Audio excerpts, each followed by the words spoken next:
Me han enviado en estos días algunos videos a mi teléfono de profetas que comienzan a augurar que se acerca el fin del mundo, que estamos en momentos cercanos al apocalipsis. Y frente a esto me pregunto yo qué es lo que nosotros como creyentes debemos hacer. Tal vez muchos de nosotros comenzamos a ver este tipo de videos, comenzamos a inquietarnos, algunos incluso al ver este tipo de cosas que nos están diciendo, pues lo que hacen es más bien volverse un poco más adictos a este tipo de videos, pensando que a lo mejor si veo más y más de estos videos es posible que encuentre la respuesta a lo que está pasando. Y esto nos lleva a volvernos hasta cierto punto un punto paranoicos.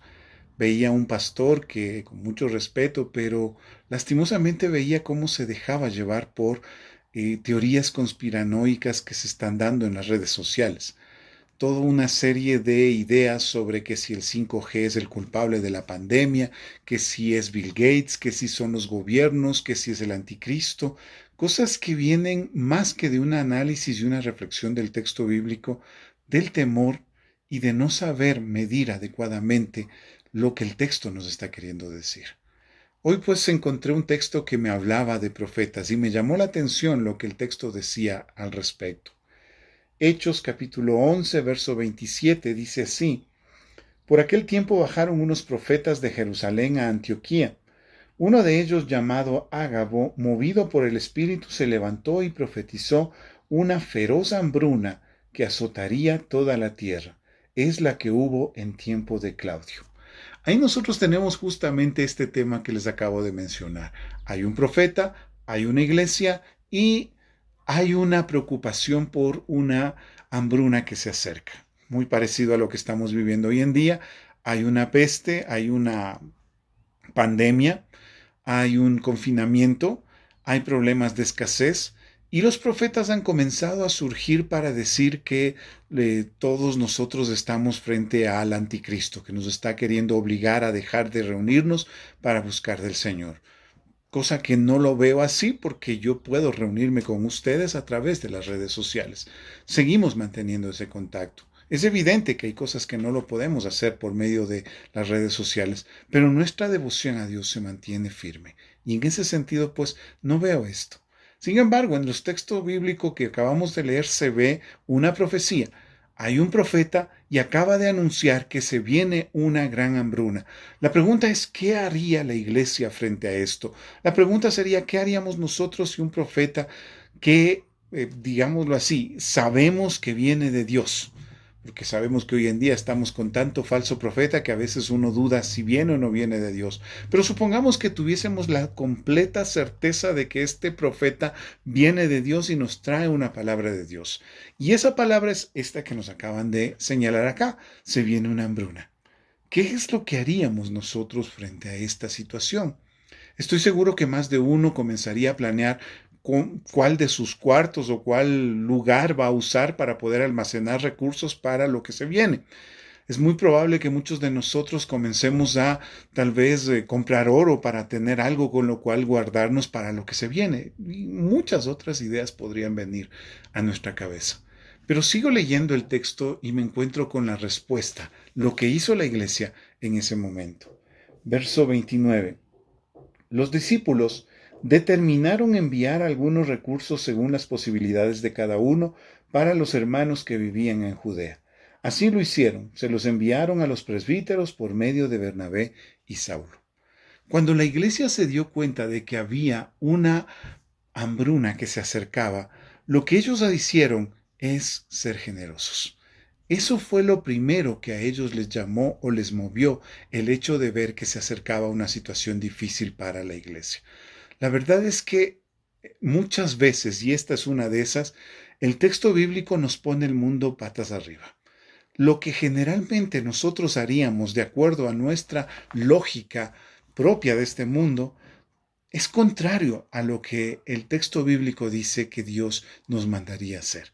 Y en este caso, pues, lo que el pueblo de Dios hizo no tiene lógica en cierto modo, porque ellos empezaron a dar ofrendas a sus hermanos necesitados de Judea.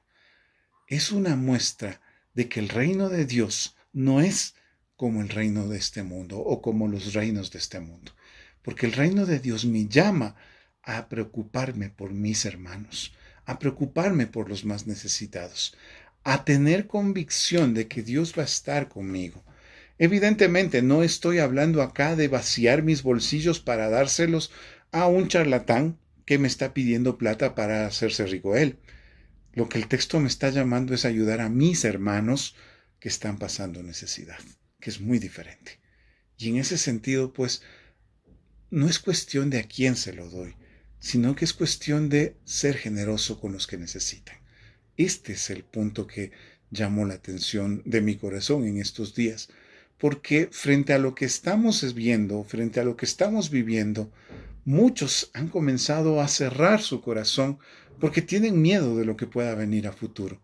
Sin embargo, lo que el texto bíblico me llama es a lo contrario, abrir mi corazón, abrirlo a las necesidades de mis hermanos. Si Dios me ha provisto de algo, yo sé que así como me proveyó en este presente, me proveerá en el futuro. Ese es el desafío que nosotros debemos tener. Siempre, siempre apartar una porción para ayudar a los que no tienen. Siempre estar pendiente de esas necesidades. Noten que el texto bíblico dice en esta versión que estoy leyendo, los discípulos determinaron enviar algunos recursos. Miren, no es que simplemente se emocionaron y en un momento de emoción decidieron hacer las cosas como ese momento espontáneamente salía, sino que determinaron, es decir, se sentaron, analizaron bien, vieron sus ingresos, vieron sus egresos, vieron sus necesidades y en base a eso ellos tomaron una decisión. De aquí en adelante vamos a mandar una porción para los más necesitados. Saben que yo me he dado cuenta de algo que es muy curioso en nosotros los seres humanos. Si nos emocionamos, somos capaces de dar $1,000 o más. Pero el problema es que cuando se nos va la emoción, se nos va también la generosidad. Y hace falta que nos vuelvan a emocionar para que volvamos a ser generosos. Sin embargo, lo que estos discípulos hicieron fue algo muy interesante. Determinaron ayudar a sus discípulos. Es decir, pusieron en su corazón un monto específico de su ayuda, de acuerdo a las necesidades, de acuerdo a los recursos que tenían ellos. Pero hicieron esto un hábito, no simplemente un gesto espontáneo de un día y ya, sino que cada vez que yo tenga, una porción será para mis hermanos que están pasando necesidad. Es un desafío que nosotros tenemos. La Iglesia de Cristo no es solamente la que se reúne a alabar, a adorar, a exaltar a Dios. La Iglesia de Cristo es la que busca la manera de ayudarse los unos a los otros. Esa es, si ustedes recuerdan lo que dice Gálatas, la ley de Cristo. El texto bíblico dice que nos ayudemos, que nos soportemos los unos a los otros, para que así cumplamos con la ley de Cristo. Hay una sola ley en el Nuevo Testamento, y esa es ayudarnos los unos a los otros. Así que la verdadera fe, la verdadera piedad, lo dice Santiago, no es simplemente levantar las manos al cielo. La verdadera piedad es también preocuparme por mis hermanos. Así que si te han llegado mensajes de profetas que te dicen que se acaba el mundo y esto y aquello, toma también el ejemplo de los discípulos de Antioquía, de este texto que hemos leído, y aparta algo para ayudar a los que menos tienen. En lugar de estar obsesionado con saber cuáles son las señales del final de los tiempos, haz lo que Dios te ha mandado hacer, ser de bendición para tus hermanos.